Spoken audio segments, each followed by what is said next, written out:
Red wine splashed across the floor, a chair slammed onto the hardwood, and then a whisper carved through the warmth of Christmas like steel across bone. Your son spiked your drink. That was how my Christmas dinner ended last year. Not with gifts, not with gratitude, but with a collapse, a secret, and a betrayal so polished, so rehearsed, so coldly executed that my son never imagined it would snap shut on him instead of me. My name is Silas Marin, 63. Widower, Texas businessman. A man who had just sold the company he built over 40 years, Marin Freight Systems, for $30 million. I thought Christmas 2024 would be a quiet celebration with the last two people I called family, my son Dorian and his flawlessly assembled wife Marissa. But what I didn't know, what I couldn't know, was that I wasn't walking into a Christmas dinner. I was walking into a trap designed by my own blood. A trap meant to make Christmas 2024 the final date on my tombstone. Before we go further, tell me where you're watching from. And if you believe justice can be cold, quiet, and devastating, like this video, comment your country and subscribe for more stories like this. Because what's coming next isn't just a twist, it's a reckoning. And it began with one glass of wine. Austin, Texas. December 25th, 2024. Cold cut through downtown like a blade. Christmas lights shimmered in the windows, pretty illusions hiding ugly truths beneath them. The silver palm where Eleanor and I once celebrated happier years glowed in soft amber light.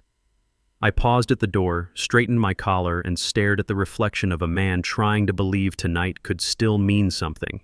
40 years of work behind me, $30 million ahead of me, a lifetime's worth of sacrifice in between. Dorian arrived first, sharp haircut, designer coat, shoes polished enough to catch the candlelight. He smiled the way corporate men are taught to smile, just enough teeth, not enough sincerity. Then Marissa arrived. She didn't walk, she entered like a queen returning to her throne. Gold accents in her hair caught the lights. Her perfume trailed behind her in a soft, expensive haze. "Dad, congratulations," Dorian said, hugging me like a man hugging his investor. Marissa, with her lips painted in perfect winter red, complimented my appearance, then immediately pivoted into talk about asset protection, long-term strategies, and liquidity opportunities. All things I had never asked, never invited, never wanted. I smiled. I listened. But behind that smile, something inside my chest tightened, a quiet instinct that had saved me more than once in my life. Because the truth was this. The day I sold my company, the only person I wanted to tell was Eleanor, and she'd been gone for 5 years. There are certain voids that money cannot fill. We were seated. The sommelier approached with a bottle of deep red Merlot. The scent floated up warm and familiar like the ghost of a memory I hadn't asked to relive. I lifted my glass, and then the world shifted. Julian Cross, the young waiter assigned to our table, stepped close. Too close. He leaned in, voice cutting through the soft music like a razor. "Don't drink that. Your son did something." My blood chilled instantly. I didn't look at Dorian, didn't flinch, didn't react. Because at 63, you learn something powerful. The moment you react is the moment you reveal where your heart is still vulnerable. So instead, I set my glass down, turned my wrist, and switched my glass with Dorian's with the casual ease of a man adjusting his napkin. The oldest magic trick in the world. No one notices the move when the man performing it looks harmless. Marissa kept talking about handbags. Dorian kept checking his phone. No one cared which glass was whose, except Julian, whose hands trembled as he stepped back, knowing the truth he was risking his job to warn me about. 5 minutes passed.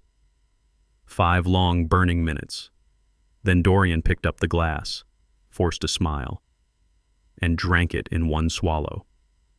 I watched everything, every twitch, every shift in his eyes, every drop of humanity disappear under fear. He set the glass down, then his face drained of color. "Dad," he whispered.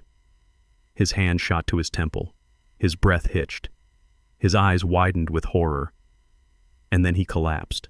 His chair slammed sideways, hitting the ground with a crack that sounded like a tree splitting in a winter forest.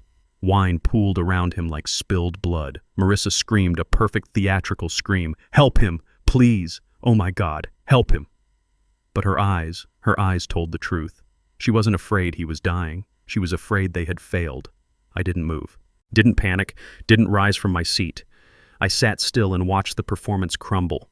And in the silence of my mind, a voice colder than the Texas winter murmured, "When a plan is built on greed, it only takes one wrong sip to destroy itself." Paramedics burst in, lifted Dorian onto a stretcher. Marissa followed, crying loud enough for the entire city to hear. But the perfume she left behind smelled nothing like grief. It smelled like a mask she had never removed. Julian stood by the door, fists clenched, terrified but burning to speak. I gave him a slight nod. His warning had saved my life. But this wasn't the time for gratitude. This wasn't the end. It was merely the beginning. When the restaurant emptied, I stayed. Alone. Staring at the wine glass left behind the glass that should have ended my life. The glass that brought my son to his knees. The glass that made the truth impossible to ignore. My hand touched the red stain on the tablecloth, and the past flashed before me like lightning. Traffic cameras, Marissa's SUV circling my home at 2 a.m. on December 24th. Restaurant security footage, a strange woman asking Julian questions about my reservation, beanie pulled down, hair tied back, mask covering her face. But the posture, the eyes, the ring on her finger, I knew. It was Marissa. All the signs I had dismissed for months now glowed brighter than every Christmas light in Austin. But here's the truth, I still didn't know everything. Not yet. All I knew was this: if Julian hadn't warned me, Christmas 2024 would have been the final chapter of my life. And like every legendary revenge story, my night didn't end with fear. It ended with clarity, because I had no idea how far my own son, my flesh and blood, had already gone for $30 million. But I was about to find out, and when I did, nothing would ever be the same. The sound of the ambulance tore through Christmas night like a blade slicing open the warm air of Austin. I drove behind it, no radio, no calls, no words. Only one thought repeated in my mind. If that waiter hadn't warned me that wine would be in my bloodstream right now. The blue-white neon of St. David's Medical Center stretched across my windshield, long and tired like the night itself. Inside the ER, the smell of antiseptic mixed with plastic sweat and something heavier, the scent of truth about to surface. Dorian lay on a hospital bed, IV in his arm, breathing in shallow waves that matched the steady beeping of the monitor. His face, my son's face, the same boy I once carried along the shore of Lake Travis, was pale, drenched in cold sweat. Marissa stood beside him, playing her role flawlessly. She dabbed his forehead, blinked rapidly, forcing a tear that refused to fall. She didn't know I could see straight through her mascara. She didn't know I had already seen the traffic cam footage. She didn't know I had already seen her disguised visit with Julian. And she definitely didn't know the wine was meant for me, not Dorian. That might have been the one detail she never planned for. The door opened quietly. A woman in a white coat stepped inside, hair tied back, eyes sharp but calm. Dr. May Holloway. She exhaled before speaking, as if choosing the kindest way to deliver a cruel truth. "Mr. Marin," she said softly, "your son has diazepam in his bloodstream, a fairly high dose." I nodded, so calm she hesitated for a moment, as if expecting shock that never came. "We're required to notify the police," she continued. "It's procedure in all suspected poisoning cases." I looked at Dorian, his chest rising and falling, lips dry, hands limp. Then I looked at Marissa, her eyes shifting away, her fingers gripping the edge of the mattress just a little too tightly. I took a long breath. "Not yet," I said. My voice was low, rough as old wood. "I need the truth, before I destroy my own son." Marissa froze. She turned to me, studying my face, trying to measure how much I knew. She didn't realize I already knew enough to start. Dr. Holloway nodded slowly, not in agreement but in understanding. Doctors know that sometimes families need the whole truth before uniforms and handcuffs enter the room. "There's something else," she continued, checking her tablet. "Diazepam was prescribed to Marissa Marin in 2022 for anxiety treatment." I turned my head toward my daughter-in-law. Marissa stood still for one full second, and in that second I saw something flicker behind her eyes, fear. But it lasted only a moment. Then the mask returned. That's old medication," she stammered. I don't know anything about this. Her voice trembled. I didn't answer. Not because I believed her, but because I no longer had a reason to speak to someone who saw me only as a walking bank account. Dorian stirred on the bed. Marissa immediately leaned over him, clutching his hand. I stepped closer, stood beside him, listened to his breathing. His eyelids twitched as if trapped somewhere between sleep and a nightmare. "Dorian," I whispered, not to wake him, just to see whether something inside him still recognized his father's voice. His lips parted. Words slipped out, broken, heavy, dragged from deep inside. "Don't sign the papers. Marissa lied." My breath stopped. Marissa's face drained of color. The heart monitor spiked. And for the first time I saw everything clearly. Dorian wasn't fully the mastermind. He had been pulled in, pushed further, used as a tool, and tools eventually break. I straightened, looking Marissa directly in the eyes. I said nothing. I didn't have to. She knew I had heard him. She stepped back just one small step. Not enough for others to notice, but enough for me to recognize the beginning of fear. "When will he wake?" I asked Dr. Holloway. "A few hours," she replied. "The medication is wearing off. And will he be all right?" "Yes. But Mr. Marin, if this was intentional, things won't be simple from here." I nodded once. Nothing is simple when $30 million is involved. She blinked at that, surprised but wise enough not to ask questions. I walked out into the hallway. My shadow stretched across the white tile, long, cold, colorless. Exactly how I felt. A small Christmas tree blinked weakly in the corner, its lights flickering like a cruel joke. Christmas, the day meant for love, had become the day I saw the true face of my family. I sat on one of the hard plastic chairs, cold, uncomfortable, fitting. People passed by. Some glanced at me. None knew I was a man who had nearly died because of a whisper. None knew I was standing at the edge of a truth dark enough to split a life in two. I took out my phone. The name Calder Reeves glowed on the screen like a warning. I pressed call. He answered on the second ring, voice low, heavy, a man who had seen too much of humanity's darkest corners. "Silas." "I need you," I said. Right now. Christmas is over. We start from here." Calder didn't ask a single question. He only replied, "I understand. I'm on my way." And that was the moment the real battle began. As I stood to return to the ER, I glanced through the large window facing the street. A thin layer of fog curled across Austin. The Christmas lights outside reflected against the glass like tiny cracks in a frozen lake. And I wondered, how long had I failed to see my own son clearly? How long had I convinced myself that a fractured family could still be a safe place? The answer, like all bitter truths, had been sitting in that glass of wine. And now there was only one question left to answer. Who poured it and why? There are nights when hospital lights don't feel like lights at all. They feel like stage lamps shining down on actors who no longer know their lines, illuminating truths that have waited far too long to step into view. I walked out of the ER at 9:17 p.m., moving through St. David's long, seemingly endless corridor. The white ceiling lights stretched my shadow across the floor, thin, fractured, as cold as a verdict assembling itself piece by piece. The automatic doors slid open and the Austin night wind hit my face. I stood there for a moment, breathing in deep. The sharp winter air, the scent of pine, the quiet heaviness of a life that had just turned a page into a chapter I didn't yet know how to end. In the dark of the hospital parking lot, I caught my reflection in the car window, a 63-year-old man with tired eyes and hands still trembling from what had happened. Not trembling from fear, but from the realization that my family had just become a battlefield.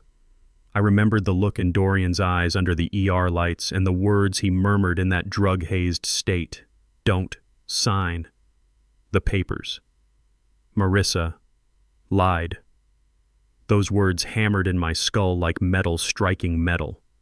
No misunderstanding, no mishearing, no escape from what they meant. Dorian knew. He knew something was wrong, but he had been pulled in, pressured, manipulated. There are people who choose to do harm, and there are people too weak to turn away from it. I still didn't know which category my son fell into, but I knew one person certainly wasn't just a follower, Marissa. My phone vibrated. Calder Reeves flashed on the screen. "I'm on my way," he said. No greeting, no small talk. "Meet me at my house," I replied. "I'm not discussing anything here. Too many ears." Calder understood instantly. He always did. I drove toward the suburbs of Austin, toward the home where Eleanor and I once lived, planted lavender and burned through her final days with as much light as we could gather. On Christmas night, the houses along the street glowed warm. Children ran around backyards, laughter spilled from living rooms where families gathered whole. But I was driving toward a house I would have to search inch by inch, a house that might reveal who entered, who betrayed, and who decided I was worth more dead than alive. Silence isn't for suffering. Eleanor's voice echoed through my mind. It's for preparing. My jaw tightened. You were right, Eleanor, and I'm ready now. When I pulled into the driveway, the porch light still glowed as usual. A cold wind nudged the metal wind chimes, making them clink out of rhythm. Someone was waiting at the bottom step. Tall, dark coat, eyes like a man who'd read 100 family disputes and knew exactly how they all ended. Calder Reeves. He nodded, no Merry Christmas. Tonight wasn't a night for polite words. Worse than I expected, he asked. I unlocked the door. Worse, I said quietly, and deeper. Calder took off his coat and followed me into the living room. He set his briefcase on the wooden table, the same table Eleanor wiped clean every night after dinner. I need everything he said, no details missing, and so I told him. Every word Julian whispered. The wine, the collapse, the lab results, Dr. Holloway's findings, Dorian's delirious confession, Marissa's strange reactions, the traffic cam footage, the disguised visit to Julian. Calder didn't take notes. He simply listened. When I finished, he spoke slowly. Silas, this isn't a family misunderstanding anymore. This is a coordinated scheme. He stood and paced the room, outlining an invisible map. The wine had diazepam. The diazepam was prescribed to Marissa. Dorian knew about papers they wanted you to sign.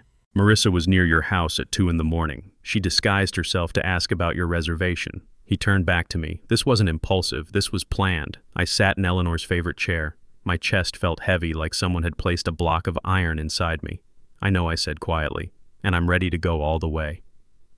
Calder looked at me for a long moment before speaking a sentence I still remember word for word. Silas, you're not just protecting your assets, you're protecting your dignity.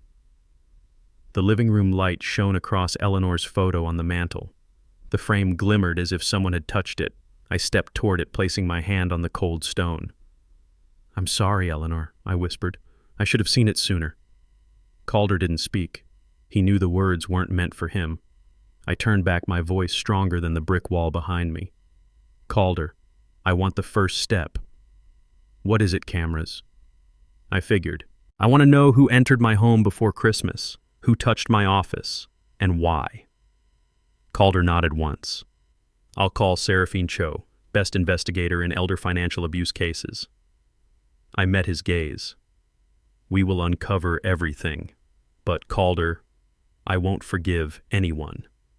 He replied without blinking. I'm not here for forgiveness.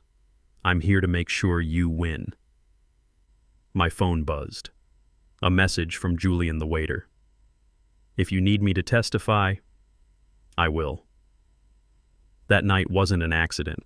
I handed the phone to Calder. He glanced at it and said, We have an independent witness. Good. Very good. I stepped out onto the porch, staring up at the dark sky. The cold bit into my skin, but it felt strangely comforting, the kind of comfort you only feel when you've just escaped a blade meant for your throat. Christmas lights flickered on the houses nearby. But I stared into the darkness between them, the darkness of 2025 opening ahead of me. Some battles erupt with no gunfire, only paperwork, testimony, and truth sharp enough to cut. I knew I was walking into such a battle, and this time, I wasn't the victim. I wasn't the blind father. I wasn't the man who believed family meant safety. This time I would fight. For Eleanor. For myself. For the truth. Under harsh lights, hospital lights, or Christmas lights, everything eventually reveals itself. And I intended to be the last one standing. That night, after Calder left my house, I sat alone in my office. The desk lamp cast a thin amber glow, just enough light to reach the wooden tabletop where Eleanor and I once signed the first paperwork for Marin Freight Systems.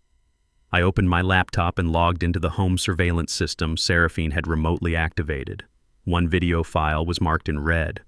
I clicked, And suddenly 2021 came flooding back like a reel of forgotten film unspooled across my mind. The year Dorian decided he wanted to stand on his own. The year he left my company to start a renewable energy business.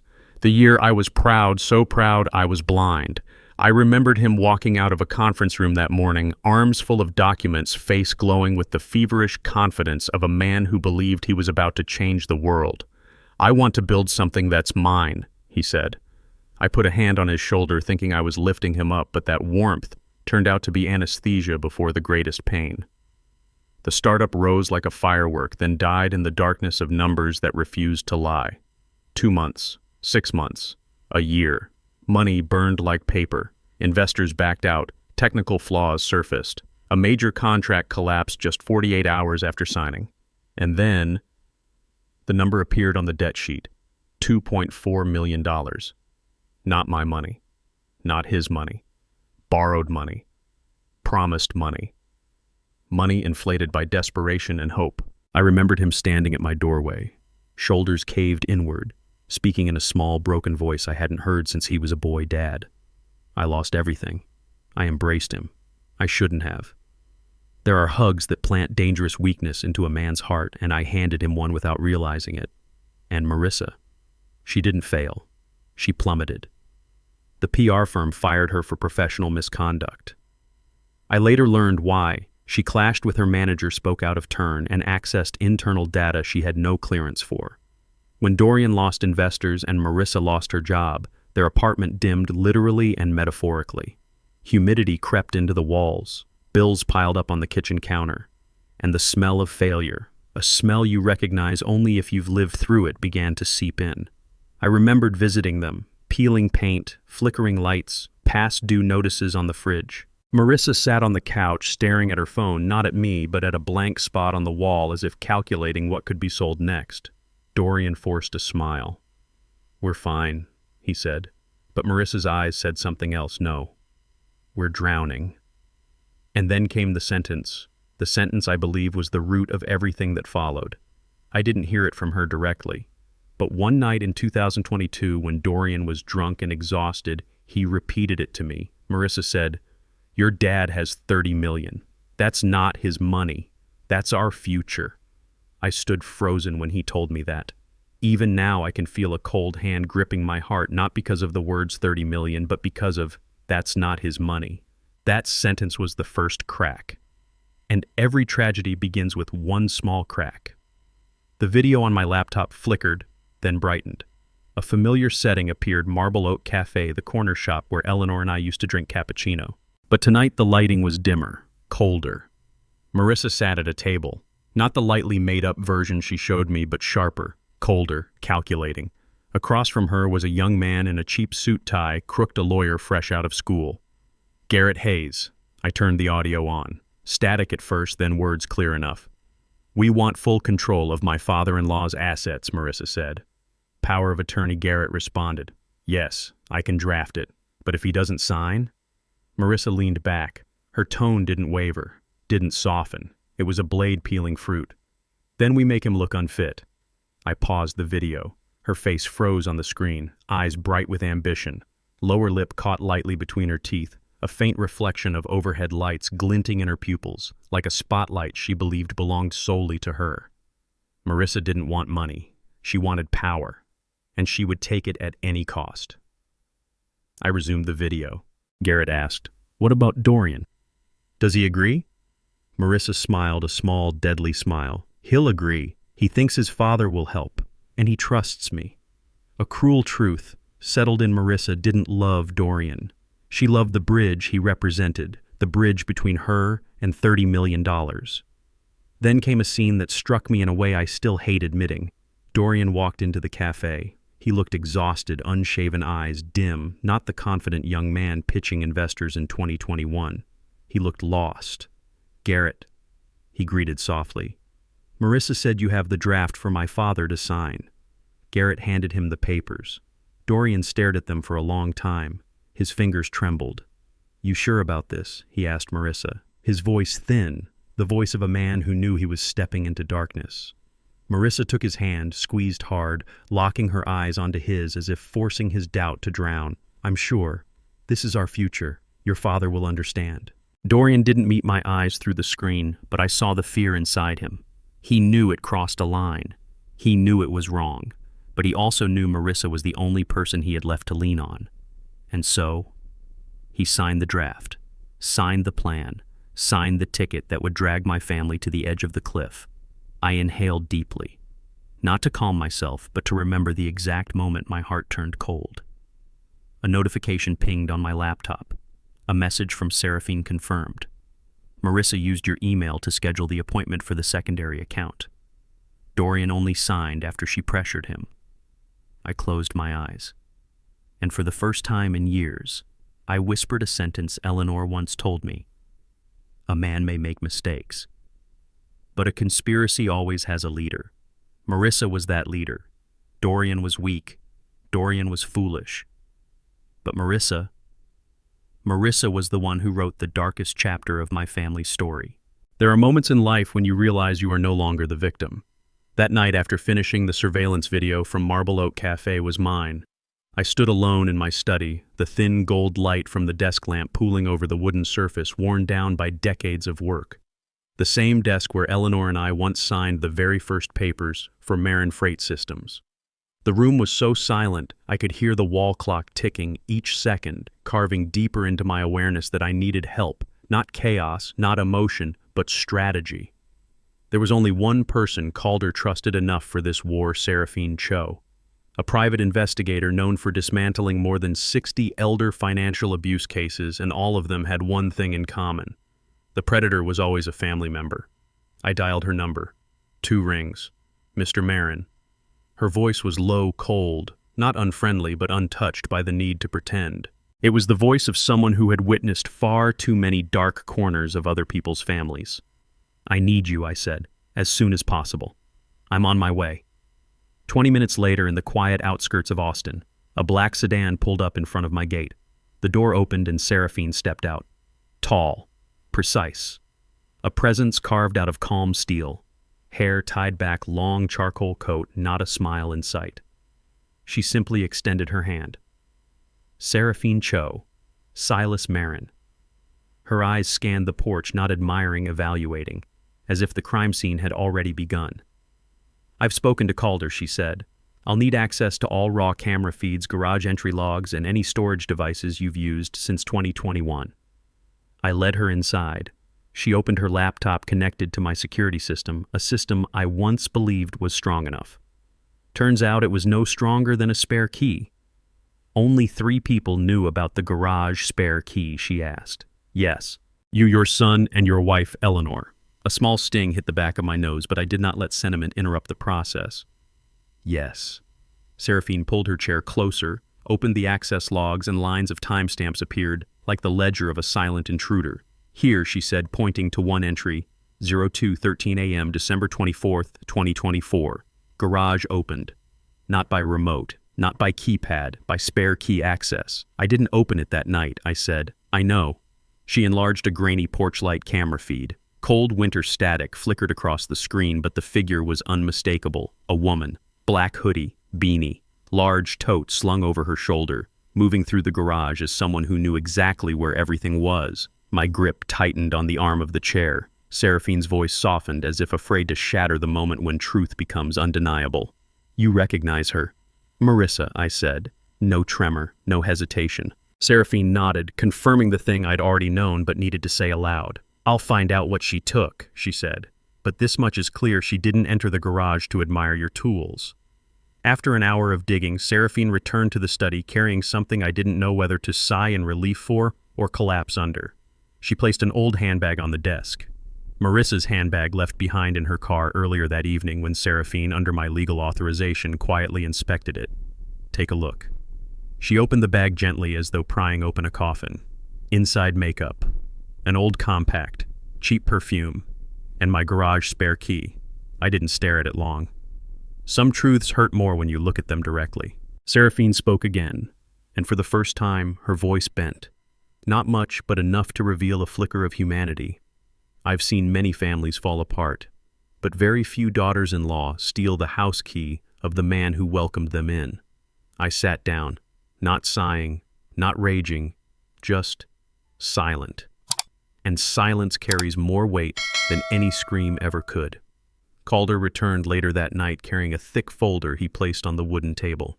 "I've drafted the irrevocable living trust," he said.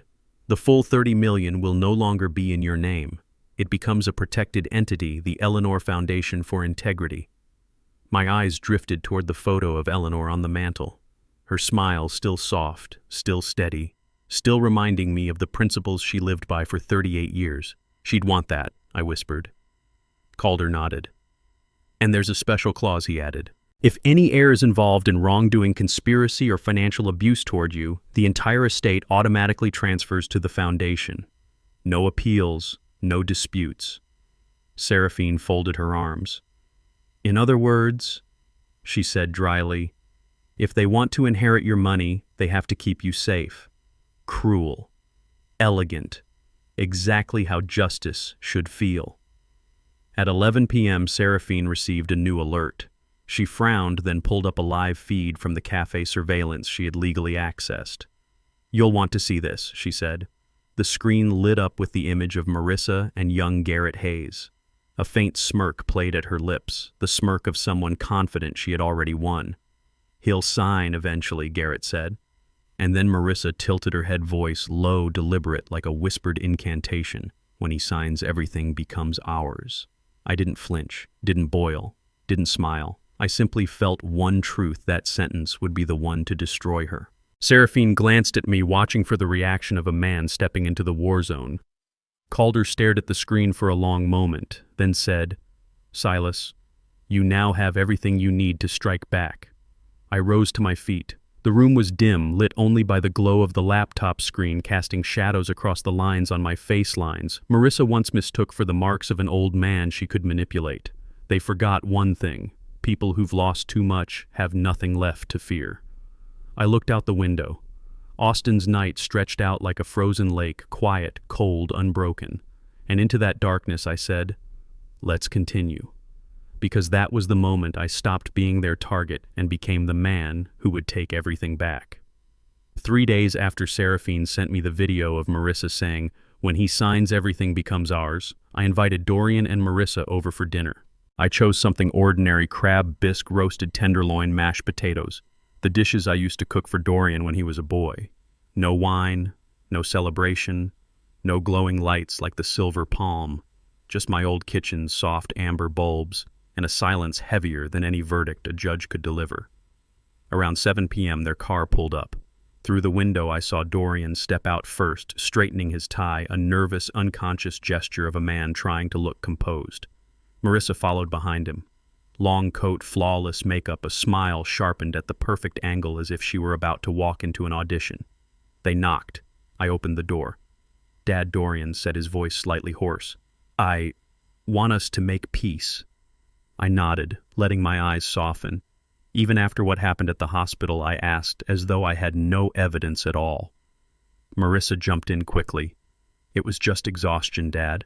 Dorian's been under so much pressure. I understand." I cut in gently, perfectly in character as the aging father trying to hold the family together. "Your health matters most." They relaxed. They truly believed I still trusted them. We sat at the dining table. I placed them across from each other, and I sat at the head, the position where I could observe every flicker in their eyes.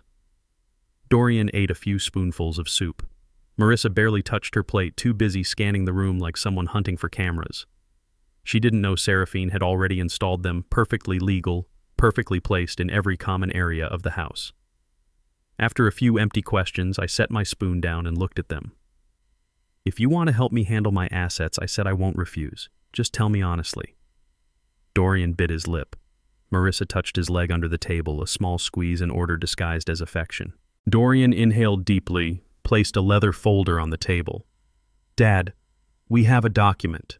Something to make things easier for you. If you sign it, we can take care of everything for you." I looked at the folder. I could see the rigid edge of the forged power of attorney inside. I could see the glint of hope in Marissa's eyes. And I could see Dorian fidgeting, shaking like a boy hiding a failing report card. "Let me see," I said softly. My calmness almost made Marissa smile. Dorian opened the folder and slid the papers toward me. A pale gray packet labeled "Signature Required." I accepted it, flipped a few pages, pretending to read carefully.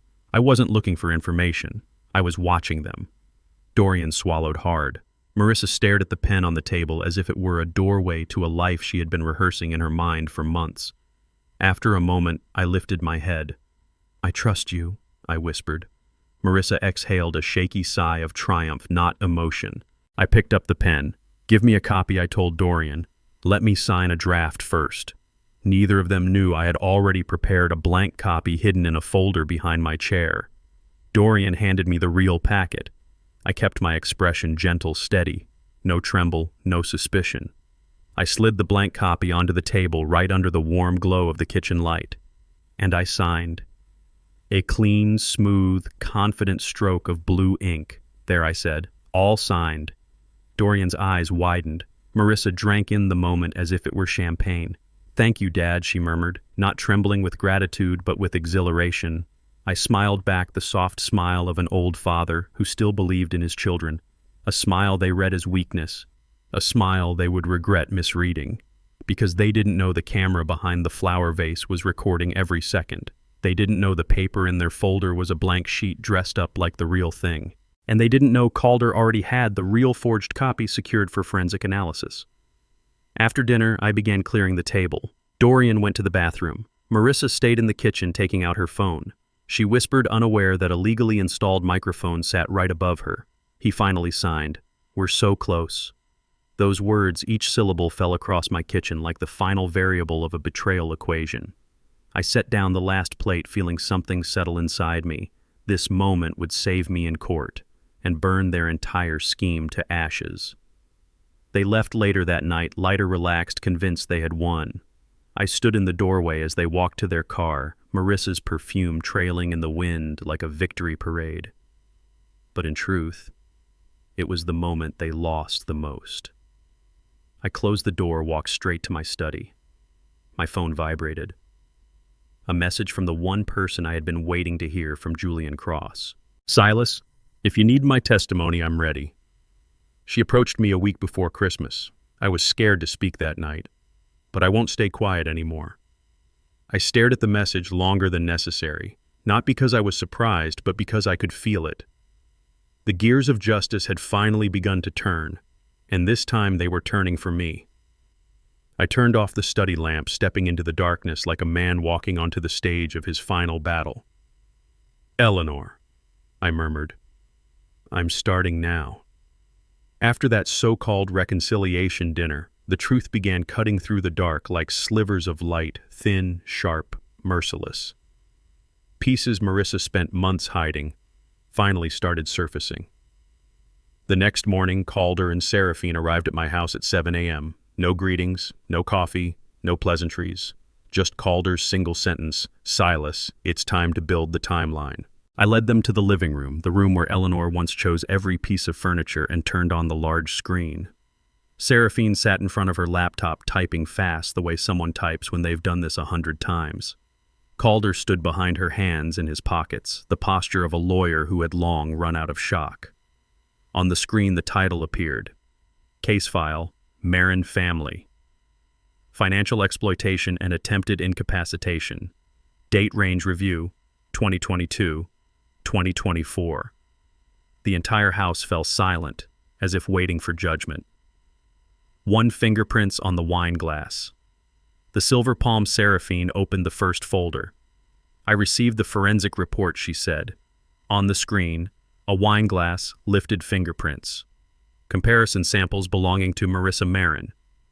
She circled a cluster with a laser pointer. "These prints aren't yours, aren't Dorian's, and aren't from any restaurant employee."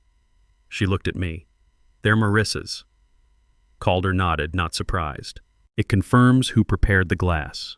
I spoke quietly, "and it proves my son didn't try to kill me." 2. Traffic camera footage, 2 a.m., December 24th. Seraphine switched files. The screen showed Marissa driving a white sedan, headlights carving the cold street at night. "The traffic camera is 400 meters from your home," she said.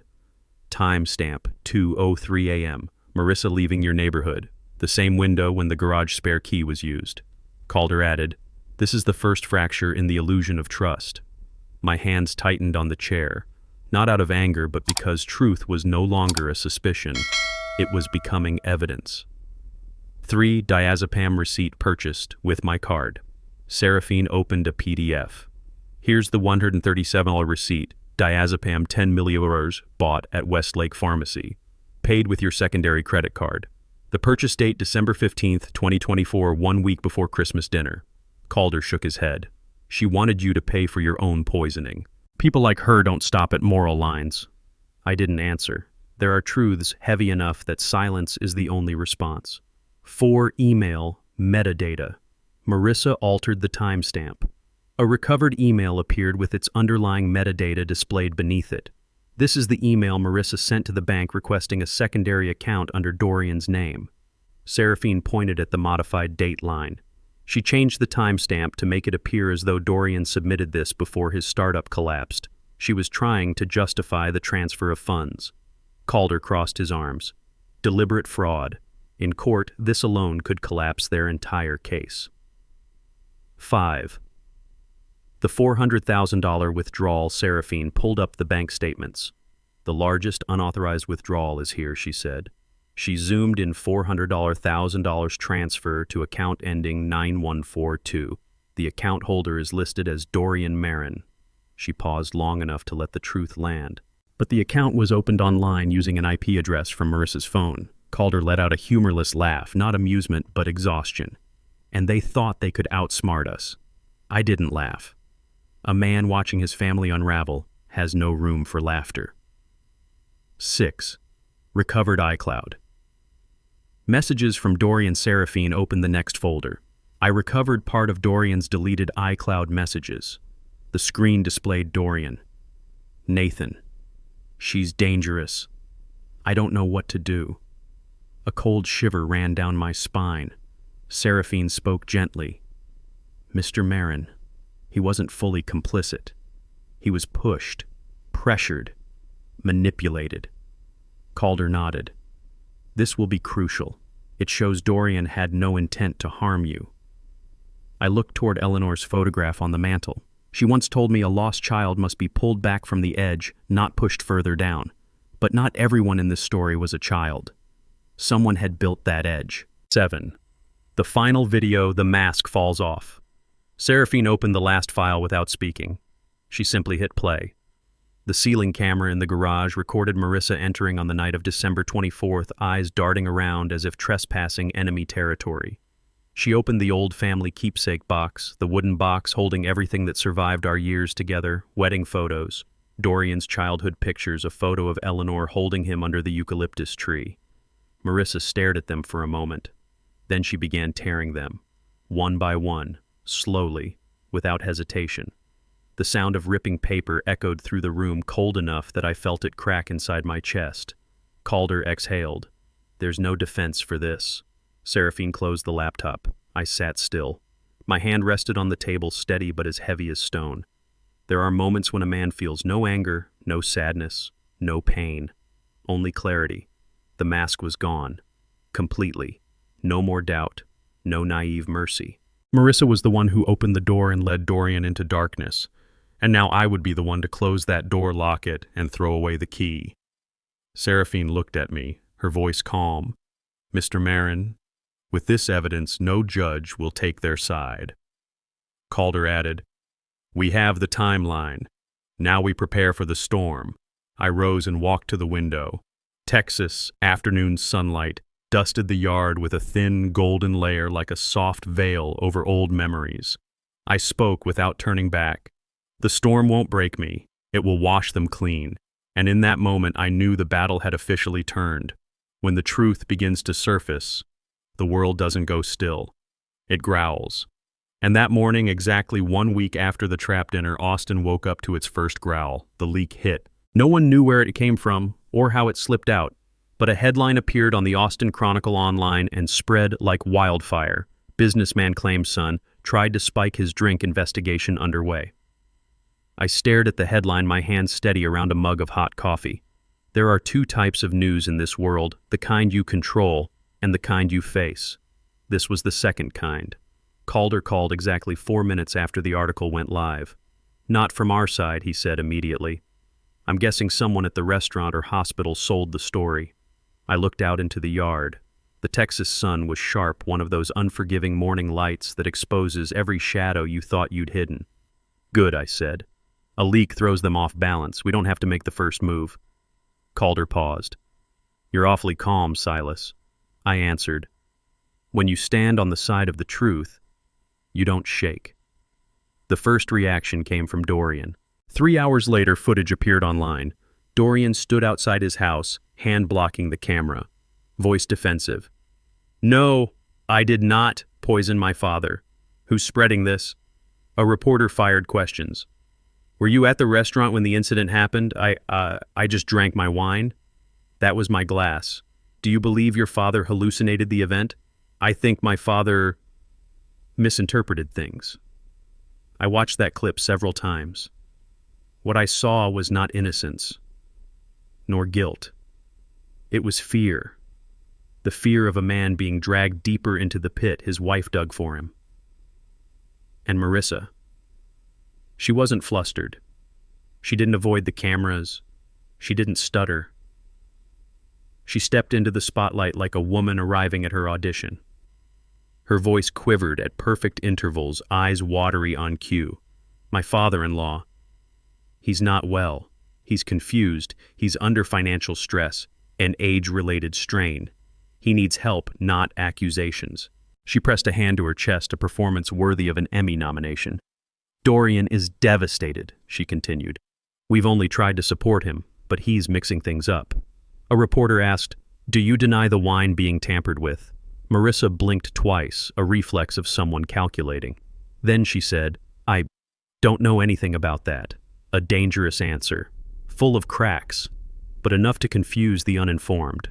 Calder watched the clip with me. "They're playing the only card they have left," he said, "painting you as mentally unfit." I shut off the video. "Reputation can be smeared," I said, "but the truth can't." Calder's eyes softened with respect. "That's why you're going to win." And the media frenzy grew. Articles poured and Sun denies poisoning allegation. Marin family split over finances. Christmas wine incident raises serious questions. Each headline was a blade cutting into the image Dorian and Marissa tried so desperately to protect. I did not give interviews. I did not counter their statements. My silence spoke louder than their defense. Pre-trial strategy. Meeting 3 days before court. We gathered around the large table, documents everywhere, USB drives with Marissa's videos, fingerprint reports, camera logs, bank statements. Calder reviewed everything slowly, deliberately. "Silas," he said, "they won't attack the evidence anymore. They'll attack you." I folded my hands. "You mean they'll smear my credibility?" "Not just that." Calder leaned forward. "They'll try to portray you as an aging man with declining mental clarity, prone to confusion, easily mistaken. They'll try to turn you into a delusional narrator." I nodded. "I expected that." "Are you ready?" he asked. "I've been ready." Across the table, Seraphine spoke quietly. Only someone who carries the truth can answer that way. The night before court. Austin was eerily silent. No wind, no cars, no distant dogs barking. I stood by the window, moonlight washing over the yard. In this very house, Eleanor once lit Christmas candles, prepared family dinners, rested her hand on my shoulder and said, "Silence isn't for suffering. Silence is for knowing exactly when to speak." My phone buzzed. A message from Dorian. A single sentence. "I just want what's fair." Not an apology, not a confession, not a plea. Just a line from a man grasping for an exit he had sealed shut with his own signature. I stared at the message for a long time. The glowing screen reflected my face, a man standing on the edge of a stage where the lights were about to rise. I didn't reply, not out of anger, not to punish him, but because some battles can only be fought under the courtroom lights. I set the phone down beside Eleanor's picture and whispered, "Tomorrow, we let justice speak." June 18th, 2025. Austin was hotter than usual. Not the suffocating Texas heat of midsummer, but the kind of heat that makes you feel like you're walking straight into a battlefield. The Travis County Courthouse stood silent in the sun, but inside, the air was tight enough to snap. I walked through the courthouse doors, not fast, not slow, just steady enough to feel the weight of every month that had led to this day. Dorian and Marissa were already there. They sat in the right row beside their attorney. Dorian couldn't look at me. Marissa held her perfect posture, but her hands were twisted together under the table. I saw it. Calder saw it. And most importantly, the court would see it. The trial begins. Judge Rowena Hale entered. The sound of her gavel hitting wood echoed like a coffin lid closing. The court now calls Marin v. Marin. Not a breath moved. Calder rose, his voice steady as iron. The plaintiff calls its first witness, Julian Cross. Witness 1, Julian Cross. Julian walked to the stand young, but his eyes looked older than they should. Calder began, Mr. Cross. Please tell the court what you observed before Christmas Eve. Julian inhaled slowly. A week before the dinner, a woman approached me asking about Mr. Marin's reservation. His voice trembled. She wore a beanie and a mask, but I recognized her as Marissa Marin. A ripple moved across the courtroom like a stone thrown into still water. Calder. What did she ask you? She wanted to know where Mr. Marin would be sitting, and at what time. The defense attorney shot up. Objection. Insufficient. Judge Hale lifted a hand. Overruled. Continue. Julian swallowed. On Christmas Eve, I saw Dorian and Marissa arrive. I served the wine. After that, Marissa left the table for a few minutes. When she returned, Mr. Marin's glass had been moved. Calder. Did you see anyone else touch the glass? No, but only Marissa. Each word fell like a blade, not rushed, not loud, but precise. The defense tried again. Are you sure she didn't touch it accidentally? I'm sure, Julian said, unblinking, because I heard her whisper, he won't see it coming. His voice cracked. I didn't understand then, but now I do. Marissa turned away, eyes filling with staged tears, but for the first time, the mask didn't hold. Witness 2. Dr. May Holloway. She stepped to the stand with the authority of someone who had spent a lifetime in emergency rooms. Calder, Dr. Holloway, please present the test results. She opened a file. There was a high dose of diazepam in Dorian Marin's blood. We also found traces in the remaining wine. Calder, and the source of that diazepam. Diazepam was prescribed to Marissa Marin in 2022. The courtroom froze. The defense tried to interrupt. That does not prove she. Dr. Holloway cut in sharply. Your Honor, diazepam does not magically appear in wine. Someone put it there, and very few people had access to the medication. Dorian lowered his head, his hands clasped so tightly, his knuckles turned white. Calder presents the evidence. Calder opened the black leather case, the case that held months of truth. He placed each item on the table, USB with garage camera logs, photo logs proving the spare key was used, video of Marissa planning the scheme at Marble Oak, forensic verified audio bank statement of the $400,000 withdrawal, the diazepam receipt, recovered iCloud messages, and finally, a printed still of Marissa tearing my family photos apart. Calder's voice was slow, deliberate. Your Honor, the evidence is not only substantial, it all tells the same story. He played the garage footage. The screen glowed, the room dimmed. There she was, Marissa, entering my garage at 2:13 a.m. She bent over the old family keepsake box and tore photographs of Eleanor, of me, of Dorian as a child. A gasp escaped from somewhere in the gallery. Marissa trembled, and this time it wasn't acting. Calder played the next video, Marissa and Garrett Hayes in the cafe. Her voice filled the courtroom. If he doesn't sign, we make him look unfit. A silence like death fell. He paused, the screen on her face, eyes glittering with ambition, a smile sharp as a blade. Then the final audio clip, forensically verified, echoed through the courtroom. Once he signs, it's all ours. It reverberated like funeral bells for her credibility.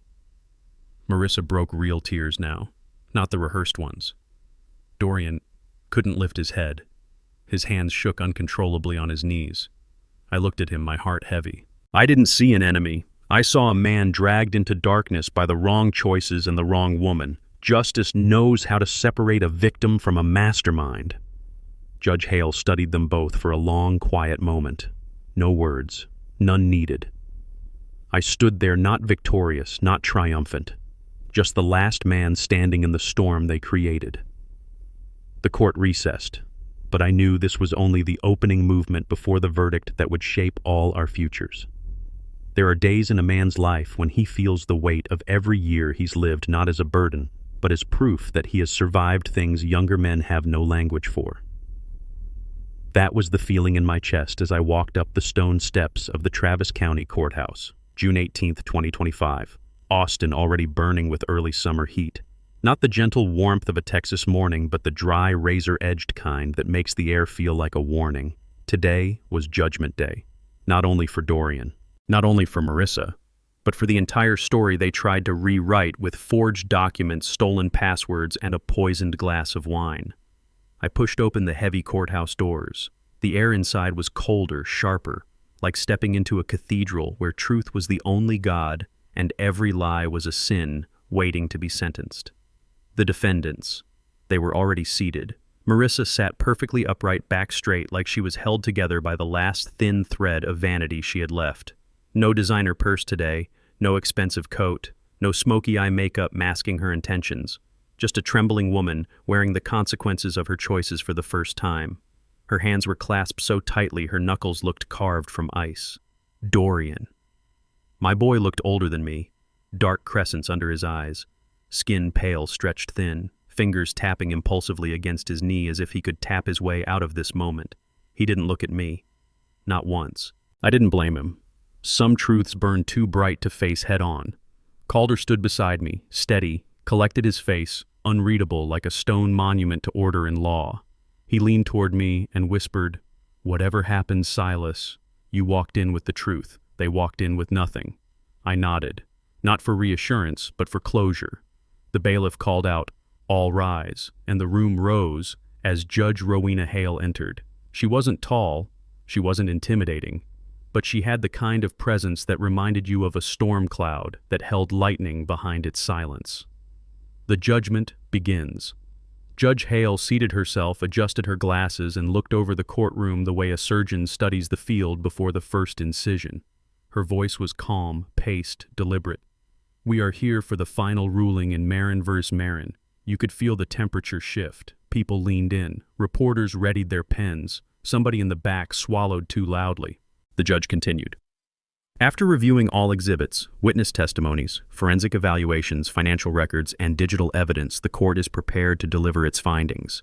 Her words fell with the weight of 1,000 unspoken histories. 1. The forged power of attorney.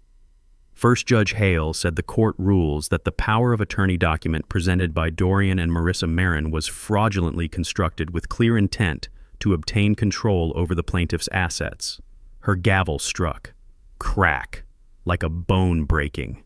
Marissa flinched. Not dramatically, just enough for her mask to slip a fraction of an inch. Dorian's shoulders dropped as if someone had sliced the last thread of denial he was clinging to. 2. Elder financial exploitation. Second, based on a documented pattern spanning 2022 to 2024, the court finds both defendants guilty of elder financial exploitation. The gallery behind us erupted into stunned whispers. A woman in the back gasped. Someone muttered, "Good God." Marissa covered her mouth with her hands, hands that once held my family photos only to tear them apart in the dark of my garage. Now they trembled uncontrollably. Dorian stared at the floor, eyes unblinking, jaw clenched so hard I could hear his teeth grind from across the room. That was the moment he realized his silence had a price. 3. Civil damages. Third, the plaintiff, Mr. Silas Marin, prevails in his civil claim for financial and emotional damages. Calder's chin lifted barely the way a veteran nods when a long war finally shifts in their favor. 4. The $30 million decision. Judge Hale continued, her voice steady but not unkind.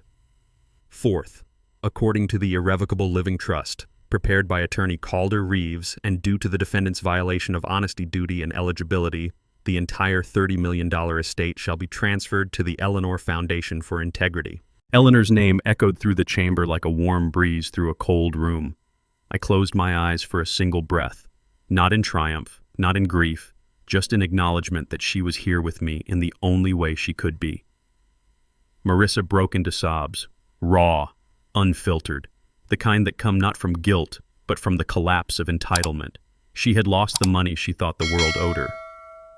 5. Dorian's sentence. 5th. Dorian Marin is to be placed under 5 years of financial supervision, receive probation, and complete mandatory community rehabilitation.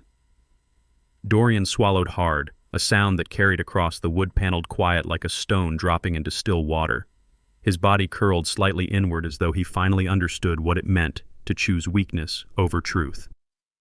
6. Marissa's sentence. 6th. Marissa Marin will be referred to the Internal Revenue Service for investigation of tax evasion and identity misuse. She is sentenced to probation and barred from controlling financial accounts for 7 years. Marissa's head dropped. Her perfectly styled image, the one she polished so carefully for cameras and strangers, crumbled faster than ash in wind. No one moved to comfort her, not even Dorian. The room had already decided who she had become. The judge's final words. Judge Hale set aside the documents. "Mr. Marin," she said, addressing me directly, "what happened here is not what any parent hopes to face. The defendants before you are not the people you once knew." She paused. A pause that carried the sorrow of every parent who has watched their child fall. Then she said the one sentence I will remember for the rest of my life: "Justice isn't revenge, Mr. Marin. It's clarity." I stood, straight-backed, hands steady. I looked at her and then at the court and spoke the quietest truth I knew. And clarity is sometimes the only redemption left.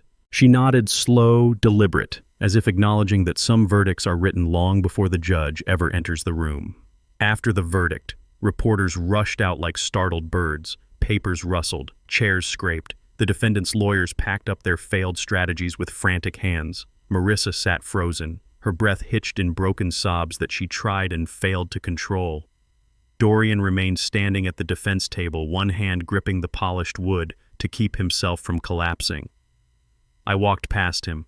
No anger, no victory, no triumph, just truth.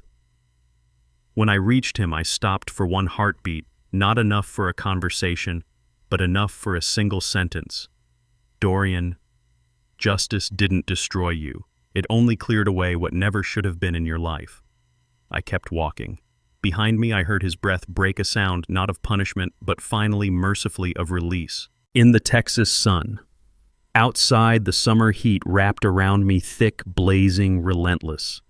But inside me, only quiet. The quiet of a man who has stood his ground in the storm of his own family and survived it with dignity intact.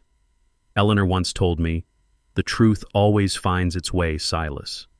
Sometimes it just asks us to pay a heavy toll. Today that toll was paid by all 3 of us. The difference was, I walked away with peace. They walked away with consequences.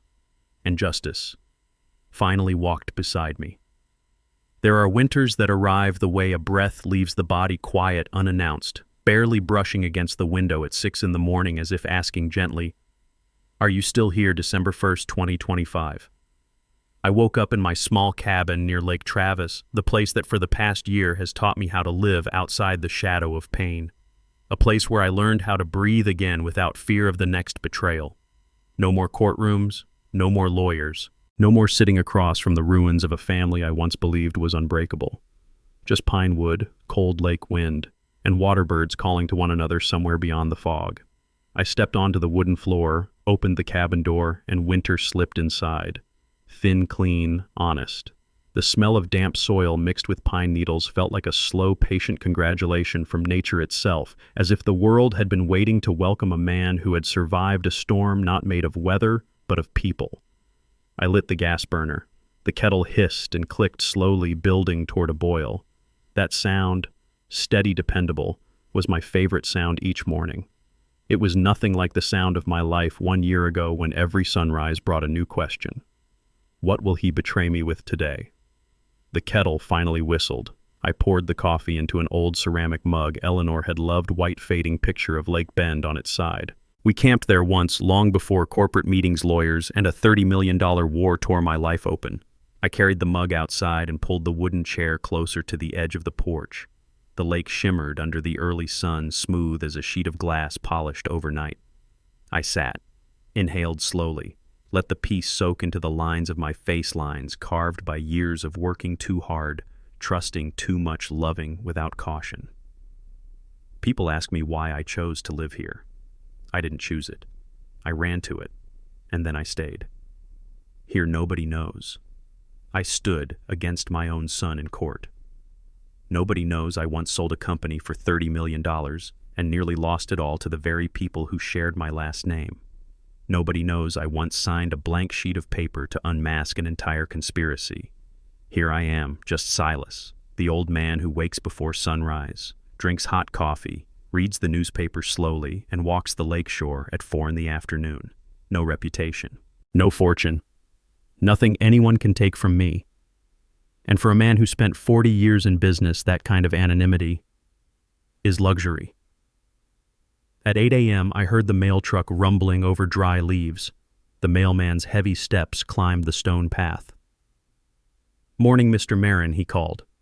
I stepped down from the porch to meet him. He handed me a single envelope, white simple, marked with the logo of the Elder Protection Alliance. Calder told me they might reach out someday. I sat back in my chair and opened it. Inside was one sheet of paper. No ceremony, no long explanation, just one line. "Your story has saved hundreds. Thank you for standing up when so many stayed silent." I read it twice, a third time. 1 year ago, I never imagined I would become anything like this. An example, a warning, a voice. I wasn't trying to be brave. I wasn't trying to be noble. I was just a father who had been betrayed, a husband keeping a promise to the woman he loved, and a man trying to protect whatever pieces of his life were still left. But sometimes people who are pushed to the edge end up seeing a path that those standing safely in the middle never notice. I folded the letter and placed it on my lap. The lake shifted colors from silver to blue to a quiet shade of morning. A breeze slipped across the water, ruffling the surface. Pine branches on the hill whispered like old memories breathing. And I said softly, not shaken, just clear enough for myself to hear, "I didn't win anything. I just stopped letting people hurt me." Not a declaration, not a victory cry, just truth. I walked down toward the water's edge. Sunlight caught small stones beneath my boots. The air smelled like winter learning how to begin. I don't hate Dorian anymore. Not even angry. He has paid his price. He is rebuilding his life in Colorado, working in a small garage. Seraphine sends me updates, but I never ask for them. I don't need a relationship with him, and I don't need to forgive him. Forgiveness only matters when both sides still believe in each other. We are long past that point. But I no longer carry him as a wound. He's a scar now, just a reminder that a father can love a son. But loving him does not require enduring him. There are two kinds of silence in life. Silence because you've given up, and silence because you've started again. This past year, mine has been the second kind. I walked back up to the cabin, small wooden sunlit through its single glass window. A space just big enough for a man who finally learned what peace feels like. I slid the letter into the drawer beside my bed. Next to it lay Eleanor's wedding ring.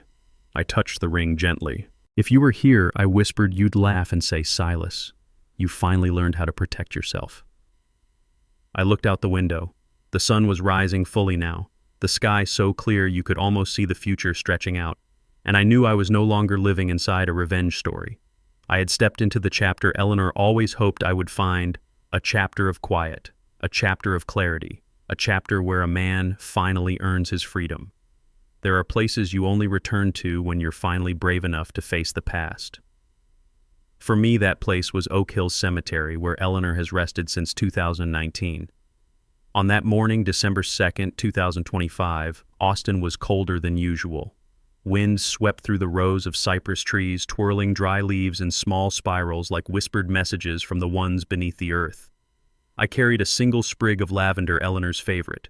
She used to place it on the dining table every weekend, saying, "This flower smells like the peace most people spend a lifetime missing." I laid the lavender softly on her headstone. No rush, no trembling. "Eleanor, I whispered the foundation named after you has saved 12 families. 12 fathers, mothers, grandparents, from the very hands that once reached for me. I looked down at her name carved in stone, and for the first time in a long time, I felt no pain, only gratitude. I couldn't protect our family, I said quietly, but your foundation, it protected someone else's. A small sparrow landed on a branch nearby. I'm not a believer in signs, not really, but that moment felt like Eleanor still watched, still witnessed, still stood with me, silent but present. The real sentence begins after court ends. As for Dorian, every story continues after the gavel falls. Some sentences don't start until the courtroom empties. He left Texas 1 month after the trial. No message, no apology, not even a trace of goodbye. Calder told me he moved to Greeley, Colorado, working at a small auto garage, fixing brakes, changing oil, sweeping floors, a plain job for a man who once tried to control his father's $30 million estate. He lives quietly now. No social media, no friends, no noise. And to me, that isn't failure, it's redemption. A person can't go backward to innocence, but they can begin again in silence. I don't need him to call. I don't need him to say he's sorry. I only need to know he escaped the shadow that dragged him toward the edge. The peace after the war. I stood before Eleanor's grave, my hand resting on the lavender as if holding the last piece of the years we lived together. And for the first time in my life after storms, courts, betrayals, and wounds that cut deeper than money, I felt something new, a peace that doesn't taste like victory, only release. I didn't win against anyone, not against Dorian, not against Marissa, not against the world. I simply stopped letting people hurt me, and sometimes that is the only kind of victory a human being ever needs. The envelope. As I turned to leave, I noticed a white envelope tucked beneath Eleanor's headstone. No footsteps nearby, no visitor in sight. My name was written in black ink, sharp slanted handwriting. The handwriting of a woman who had lived through more than she ever spoke about. I opened it. Inside was a photograph. Marissa being escorted out of the courthouse. No makeup, no composure. Hands cuffed in front of her. Eyes wild, unsettled, stripped of every mask she had ever worn. The photo was crisp, almost too crisp, as if the sender wanted me to see not her downfall, but her truth. Behind the picture was a folded note, signed Evelyn Hart, Marissa's mother. A woman I had only heard mentioned twice, a woman who had disappeared from her daughter's life when Marissa was still a teenager. I unfolded the paper. One sentence, just one. I raised someone I never understood. Don't let her destroy you again. No apology, no excuses, no explanations, just acknowledgement, and a warning far too late to save anyone. I stared at the photo for a long time, not shaking, not pleased, not hungry for vengeance, just a quiet nod, the kind a man gives when he understands that some people walk through life balancing on a wire of manipulation, and only they can cut their own rope. I slid the photo back into the envelope and tucked it into the journal I always carry. Not to remember, but to never forget the price of trust. The final lesson. I looked out toward Lake Travis, sun reflecting off the water like polished glass. Small boats drifted across the surface, punctuating the day like commas in a long story finally reaching its end. And I said softly, when greed destroys itself, all you have to do is stand still. No revenge, no shouting, no proving anything. The truth had already done all the speaking for me. I turned away from Eleanor's grave and walked slowly down the stone path toward the cemetery gates. The wind rose behind me, carrying the faint scent of lavender, the scent of memory and of peace. I don't know how many more winters I'll spend in that cabin. I don't know if Dorian will ever call. I don't know if Marissa will always remain on the other side of the truth.